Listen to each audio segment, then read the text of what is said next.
Porque la formación no termina en el aula y siempre continúa en el mundo de los negocios, aquí comienza Emprendiendo Aprendo, un programa de la Facultad de Administración y Economía de la Universidad de Tarapacá.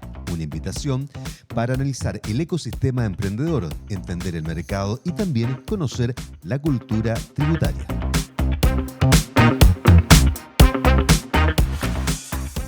Muy buenas tardes, Arica, y a toda nuestra comunidad utaína, a quien nos escucha en este caso a través de la Radio Universidad de Tarapacá. Bienvenidos a un nuevo capítulo de Emprendiendo Aprendo, a un espacio donde hablamos sobre emprendimiento, negocios y temas tributarios en simple y claro, ¿ya? Marcelo, nos quedamos el último capítulo viendo algunos beneficios tributarios relacionados con la declaración renta. No sé si quieres hacer un breve resumen respecto a lo que vimos a grandes rasgos y continuar con los otros beneficios que hay. Bueno, en el último capítulo lo que analizamos, tratamos de analizarlo con la mayor profundidad posible, es la obligación básicamente de presentar la última cuota del préstamo. Ahí podríamos ver que efectivamente, bueno, depende del resultado si es un beneficio o más bien una obligación. Y obviamente que eso está latente, que el poder analizar el contenido de cada una de esas declaraciones para ver el resultado. Ahora, también revisamos profundamente lo que dice relación con el crédito por gasto en educación, donde recordamos un poco los requisitos que tiene cada uno de los cuáles son los requisitos que tiene este beneficio, del ingreso, del requisito de la asistencia, de que yo tenga que haber sido un contribuyente o sea un contribuyente que está sujeto al pago de impuestos, ya sea impuesto único o impuesto global complementario en la declaración. Todos esos elementos forman parte de esta ecuación que finalmente nos va a llevar a un resultado que puede ser una devolución, un menor pago, básicamente a través de la utilización de este tipo de beneficios. Me parece muy bien. ¿Sabes qué otro grupo bastante importante de los contribuyentes que llegan, en este caso a la facultad, en búsqueda de apoyo, consultan harto con respecto al crédito hipotecario, con respecto a los intereses del crédito hipotecario? ¿Qué pasa con este grupo? Bueno, aquí tenemos que distinguir dos tipos de beneficios. Ya, por una parte tenemos un beneficio que tiene muchos años ya de implementación, que está destinado a la compra de viviendas con mutuo hipotecario, básicamente, que permite que estos intereses que nosotros estamos pagando año a año puedan ser rebajados de la base imponible del impuesto a la renta. Eso también es importante porque en el fondo los beneficios se manejan de forma distinta. Algunos beneficios son rebajas a la base imponible, es decir, disminuyen mi renta. Es decir, si yo tenía una sumatoria de ingresos, por ejemplo, de 15 millones de pesos y pagué 2 millones de intereses, bueno, mi renta va a bajar a 13. Esa es la modalidad cuando uno habla de rebajas. Lo mismo que en el APB también, así en forma bien express, comentarlo, que el APB hay que depende del APB que yo tome, el ahorro previsional voluntario. Uh-huh. Hay algunos que se rebajan del sueldo, otros que se rebajan de la declaración de renta y hay otros que no tienen efecto tributario. Entonces, depende de las elecciones que yo realice. Entonces, los intereses básicamente son una disminución de la renta, y eso me permite recuperar parte o todo el impuesto que me hayan retenido durante el año anterior por concepto de impuesto único a la renta, a los sueldos. Pero también existe un beneficio que tuvo una vigencia bien breve, desde noviembre del 2024 hasta noviembre del 2025, que fue un beneficio que permite recuperar cuotas de los dividendos. Es el crédito por compra de departamentos. Claro, exactamente. Entonces, ese que es un grupo bien reducido de compradores, de dueños de vivienda, que en su declaración tiene un resultado distinto. pero básicamente porque se aprovechó una ley que fue de corta duración, que tendiente a motivar, digamos, la compra de inmuebles, generó esta oportunidad y este beneficio que es bien particular y que es bien interesante porque permite recuperar cuotas de dividendos que en realidad pueden ser bastante más interesantes que el otro beneficio, pero claro, como se produjo solamente en esta ventana de tiempo que yo les señalo, no todo el mundo tuvo acceso a ella y hoy en día, bueno, las personas eligen básicamente entre uno de los dos, pero básicamente porque quedó establecido en la escritura de compra la posibilidad de acceder a esta franquicia. Elijo uno de los dos, o sea, primera vivienda. No, lo que pasa es que en el fondo esto está dado por la fecha de compra. Entonces, si compraron en este intervalo de tiempo, son los que básicamente podrán acceder a ese beneficio, pero eso básicamente queda establecido en el momento de la adquisición de la vivienda. O sea, esa elección ya se tomó en su momento. Y eso es lo que marca, en definitiva, la posibilidad de hacer uso de la franquicia en el futuro por parte de los compradores de las viviendas. De FL2. Sí, siempre. Sí. Pero eso las personas no tienen que hacer nada, porque eso lo informan. No, porque eso lo informan los bancos. Sí. Los bancos, cuando informa el banco, ustedes van a ver en su propuesta de declaración de renta si es que esta compra se informó como un crédito que permite la rebaja de los intereses o con el efecto a través de los dividendos. O sea, en forma automática eso va a aparecer disponible. Me parece. ¿Sabes qué? Hay otro grupo, y sobre todo enfocado en nuestra región específicamente, que es un beneficio que genera bastante interés, que es el beneficio de las zonas extremas. Y aquí también es un grupo importante que viene a preguntar, ¿cierto?, mucho cuando reciben honorarios, perciben sueldos, los funcionarios también del sector público. ¿Qué pasa con la famosa zona extrema? Bueno, aquí la zona extrema tiene una arista bien importante que está dirigida básicamente a los trabajadores que se encuentran a honorario. Ya, ese es como el grupo objetivo de personas que pueden hacer uso de este beneficio. ¿Y por qué los honorarios? Uno puede enfocarlo solamente en ellos probablemente, porque las personas que trabajan con sueldos dependientes, ya sean funcionarios públicos o privados, reciben indirectamente una franquicia a través del pago de sus remuneraciones. En el caso de los funcionarios públicos, a través de la asignación de zona. En el caso de los trabajadores privados, lo reciben a través de un mecanismo que significa rebajar la base imponible que está afecta a impuesto único. Ahí, para situarlos más o menos en contexto, en el caso de los funcionarios públicos, nosotros tenemos un agregado en nuestras rentas producto del beneficio por asignación de zona.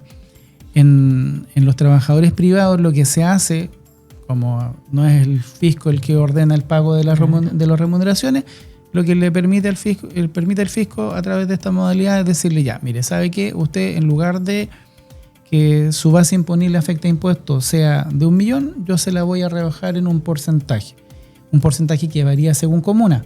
Esto no es un privilegio que tienen todas las comunas del país, sino que solamente las que son consideradas como extremas. Dentro de la región, evidentemente que Arica, Putre, Camarones, General Lago, tienen beneficios y beneficios que van cambiando según su ubicación.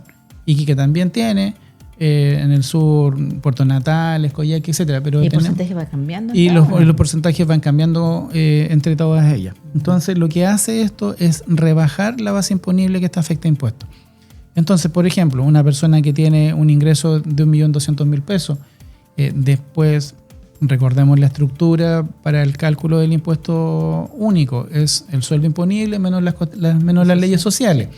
Eso es en teoría lo que nos da la base afecta a impuestos. Si yo tengo una base afecta a impuestos de 1.200.000 pesos, ahora yo aplico la rebaja por zona extrema y voy a descontar aproximadamente 56% de la rebaja. Entonces ahora ya la base imponible no es 1.200.000, va a ser aproximadamente 450.000 pesos, ¿ya? 500.000 pesos más o menos. Y esa base imponible ya está exenta de impuestos. Entonces ya se materializó el objetivo.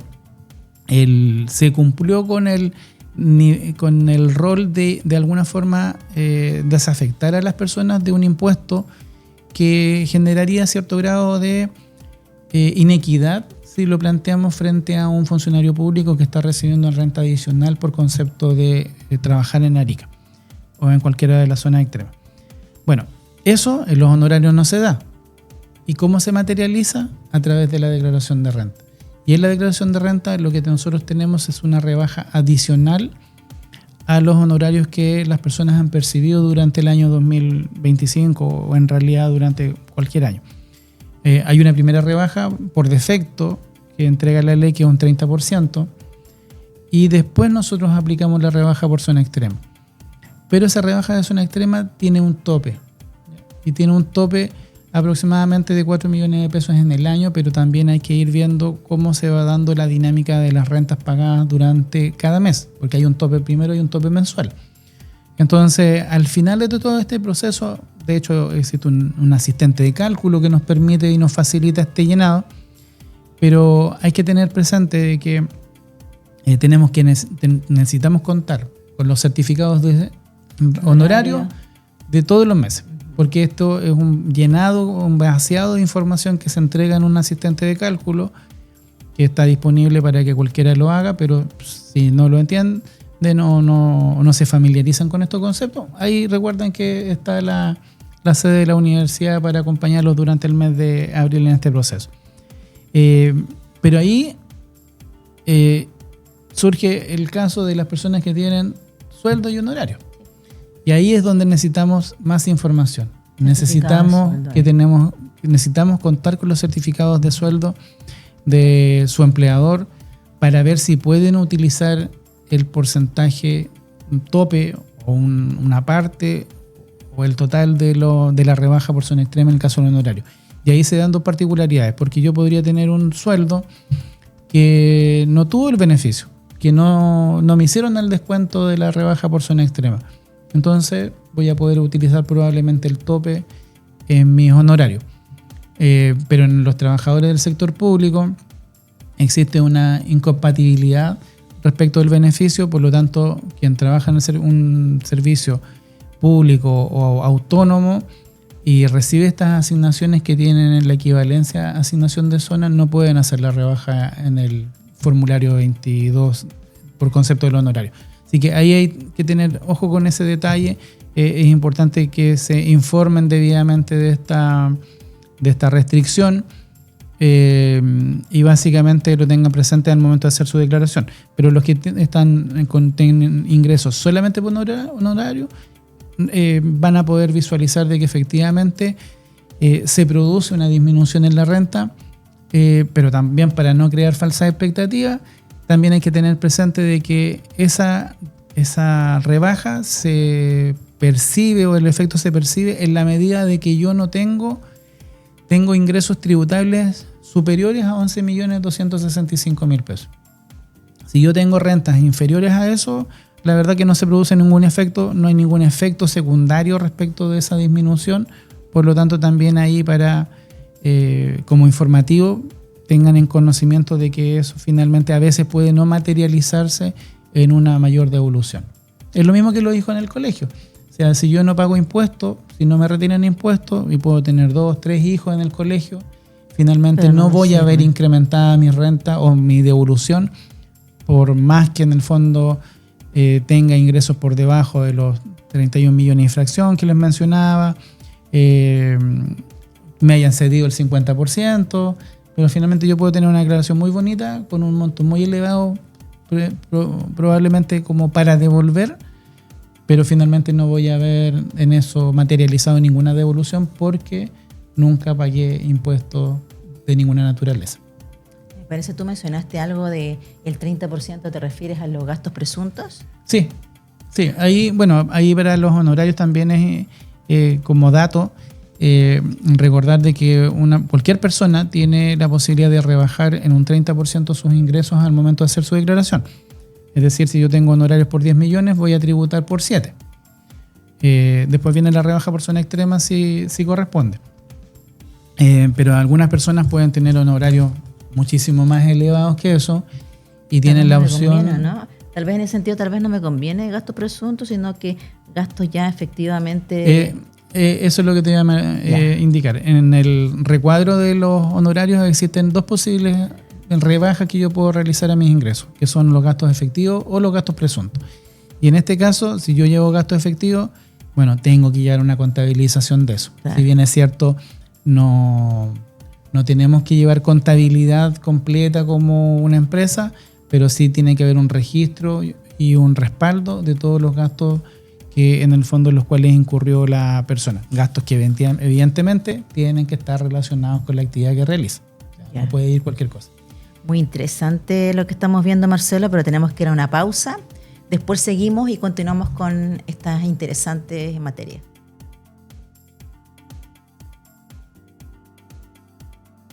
Volvemos a Emprendiendo Aprendo, continuando, ¿cierto?, con lo que habíamos quedado todavía en los beneficios tributarios, ¿ya? Y uno también de los beneficios por los cuales llegan los contribuyentes a la facultad, y que tú lo mencionaste con anticipación, tiene que ver con las cotizaciones previsionales con respecto a los honorarios, ¿ya? Parcial o total. ¿Qué pasa con eso? Bueno, ahí esa de partida es una elección personal. Sí. Ahí nosotros no le vamos a sugerir que elijan uno u otro porque tenemos distintas realidades. Hay personas que quieren recibir platita y otros que piensan más en la protección, en la cobertura. Protección, sí. Para nosotros no es un tema que en el fondo podamos dominar mayormente porque escapa a nuestra función como especialistas en tributación. Entonces ahí les dejamos las explicaciones de esa materia a las entidades que dicen relación precisamente con la protección social, que básicamente es el IPS, si mal no recuerdo. Entonces, por el tema de las coberturas o cuál es la diferencia entre si yo cotizo parcial o total y me enfermo, cuánto me van a pagar en la licencia médica si es que por ese motivo me enfermo. Evidentemente que hay coberturas adicionales en esta materia que es en relación con la protección en caso de accidentes, seguros de invalidez y sobrevivencia. O sea, de alguna forma los invito a analizar esto desde un sentido bastante profundo que tiene que ver con los cuidados que de alguna forma intenta el ente estatal. Claro, uno podría decir a lo mejor con mi plata, es mi plata la que yo estoy colocando aquí. Exactamente. Pero finalmente uno también se tiene que remontar con Sofía, recordábamos en algún momento de que estuvimos honorarios hace mucho tiempo atrás y las coberturas que teníamos eran nulas. Entonces, de alguna forma, si bien es cierto, es la misma plata nuestra la que está ahí, la verdad que uno puede tratar de sacarle un poco de provecho a esto o al menos entender bien cómo funciona.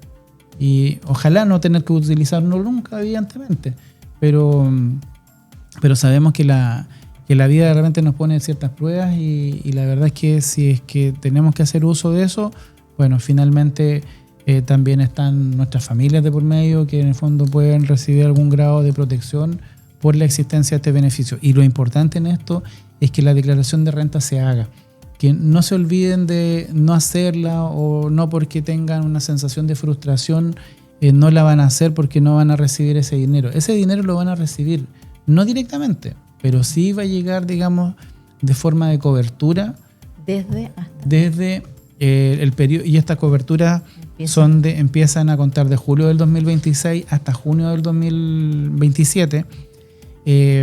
Hay algunas preguntas respecto que siempre dudas surgen porque esta cobertura es futura. Entonces yo trabajé el 2025 y la cobertura se me brinda entre julio del 2026 hasta junio del 2027. Es como extraño esto porque puede ser que esa cobertura yo ya no esté trabajando, pero el mecanismo funciona de esa forma. Ahora, yo empecé a trabajar, por ejemplo, en enero del 2025 como honorario y resulta que esas retenciones y esta declaración de renta me van a generar cobertura recién en julio del 2027 hasta junio del 2028. Entonces, ¿qué puedo hacer? Bueno, ahí, dependiendo de lo que evidentemente cada persona necesite, podrá tener que tomar la decisión de cotizar en forma directa con una institución de salud y hacerlo mensualmente hasta que se genere finalmente esta cobertura. Esas son un poco las características de este modelo de protección y que está así. Fue constituido así, de alguna forma vinculado con el proceso de operación renta. Entonces ahí hay que aprender a conocerlo y a lo mejor también a quererlo, pero es como es el desarrollo en el cual tenemos que ir, tratar de entender cómo funciona y cómo finalmente podemos maximizar su uso el día de mañana. Oye, pero de repente llegan hasta los mismos funcionarios, funcionarios tal vez del Estado, que dicen, no, si a mí me descuentan, yo pago mi salud, lo que es FP y todo lo demás, ¿y por qué me vuelven a descontar acá? O sea, aparte que estoy generando cierto honorario, me dicen, sí. ¿Por qué? ¿Qué pasa? ¿Doble me están cobrando 2 veces? Bueno, la ley ahí en ese sentido dejó un tope de 35 millones de pesos aproximadamente como máximo valor en el cual se puede producir esta, entre comillas, doble cotización. En estricto rigor no hay una doble cotización, porque los cálculos para la persona, vamos a poner un ejemplo simple, una persona que tiene sueldo por 20 millones de pesos anuales, en su liquidación de sueldo paga la cotización previsional y de salud. Entonces, ¿qué es lo que hace el cálculo de honorarios? Hacerlo pagar sueldo y salud, salud y previsión por los 10 millones, por ejemplo, que genera como por concepto de honorario.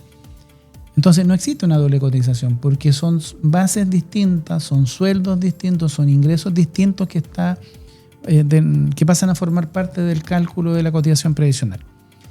Entonces no hay una duplicidad. ¿Dónde puede haber una duplicidad en particular? Es con las personas que están en ISAPRE. Porque en ISAPRE uno contrata un plan de salud que tiene una cantidad X de UF. Y el mes siguiente, por ejemplo, a partir de julio del 2026, a esa ISAPRE le va a llegar un dinero extra producto de la cotización que se generó por el tema de honorario. Ahí es donde tienen que preguntar ustedes ahí en la respectiva ISAPRE qué pasa con ese valor. Yo no sé si le dan tratamiento de excedente o de exceso de cotización, pero eso tienen que preguntarlo ahí, porque evidentemente que ahí yo estoy pagando un plan, estoy pagando mucho más o un poco más de lo que efectivamente está pactado en el plan. Eso ahí, esa responsabilidad, esa averiguación hay que verla directamente con la ISAPRE respectiva. Todo lo demás no es una doble cotización, son cálculos distintos sobre bases distintas. Solamente cuando superamos estos ingresos anuales de 35 millones de pesos, recién a partir de ahí ya nos empieza a generar cálculo de cotización previsional. Es decir, si una persona tiene sueldos, por ejemplo, de 40 millones de pesos en el año, esa persona no va a generar cálculo de cotización previsional. Tampoco van a generar cotizaciones previsionales las personas que, recordando lo señalado previamente, hayan tenido 50 años al 1 de enero del 2018. Sí, o mujeres en este caso, u hombres de 55 años al 1 de enero del 2018. Uno puede preguntarse por qué razón se pone ese límite de edad. Pero en el fondo uno haciendo ese análisis, la ley básicamente lo que hace es generar una cotización mínima de 10 años para mujeres u hombres, pensando en la jubilación a los 60 o a los 65. No sé si juntaría demasiada plata en 10 años, pero en el fondo la ley eso fue lo que estipuló. Por lo tanto, hoy en día cualquier mujer u hombre que tenía más de esa edad a esa fecha no calcula cotizaciones previsionales. Entonces recibe gran parte, va a depender de los ingresos que tenga anuales, pero va a recibir lo más probable que si no todo, una gran parte de las retenciones que se van generando, que dicho sea de paso, el porcentaje es bastante alto. O sea, hablamos de que podemos llegar hasta un 17% del año 2018, 28, y por lo tanto, claro, si yo cada mes me descuentan 170 mil pesos, estoy pensando en una devolución de alrededor de 2 millones de pesos en abril del año siguiente. Pero eso hay que aterrizarlo. Eso básicamente va a estar dado por las características de la persona, que no tenga alguna, que esté dentro del rango de edad que señalamos anteriormente, que no tenga pensión de vejez o de invalidez total, que no sea jubilado de Capredena y las instituciones básicamente de seguridad, o jubilado del IPS. Esos son los grupos de personas que en el fondo quedan limitados de cotizar. Ya. Marcelo, para ir cerrando más o menos estos grandes puntos que hemos analizado, abordemos un tema que vaya tomando más fuerza, que son los ingresos por arriendo, que es un tema que se ha dado hace poco, pero que la verdad obliga a las personas en este caso a declarar los arriendos que tienen. Bueno, vamos a decir algo que en realidad es como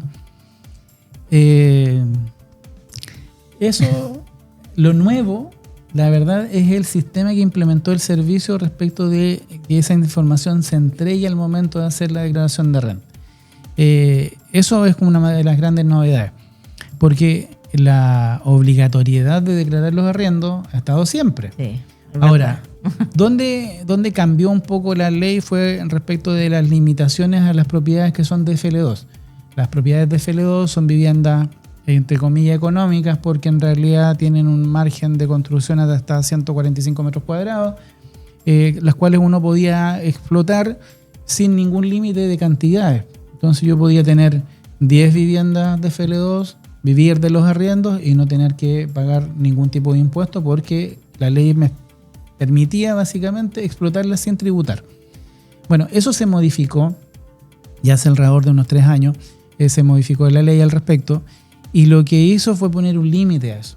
Entonces, a partir de la entrada en vigencia de ese límite, se establece que solo 2 viviendas van a poder ser utilizadas, voy a poder gozar de la franquicia de que los ingresos que perciba de esa vivienda no van a estar afectos a impuestos. Entonces esa persona que tenía 10 viviendas de FL2 ya deja de gozar de esta exención de las 10, solamente se puede quedar con la exención de 2 y tributar por las 8 restantes. Y eso va a suceder que esta persona va a ingresar a la página del servicio, va a ver 10 viviendas en este listado y va a tener que reconocer los ingresos que ha percibido por cada una de ellas, y eso finalmente va a alimentar la propuesta de declaración de renta que tiene que presentar. Ahora, en esa limitación, la ley establece de que este beneficio es para las 2 más antiguas. Entonces, ahí la verdad es que no hay forma de que yo manipule el sistema para poder, no sé, dejar las 2 que tienen el ingreso más alto, sí, etcétera. imposible. Entonces, el sistema está cargado, aparece todo. El sistema aparece en esas condiciones y lo que uno tiene que hacer es complementar información. Ahora, esto está vinculado además con una declaración jurada que tienen que presentar los corredores de propiedades y los arrendatarios que tienen iniciación de actividades, o personas jurídicas o instituciones públicas tienen que hacer esta declaración jurada. Entonces, uno podría decir, esta declaración jurada es como acusete.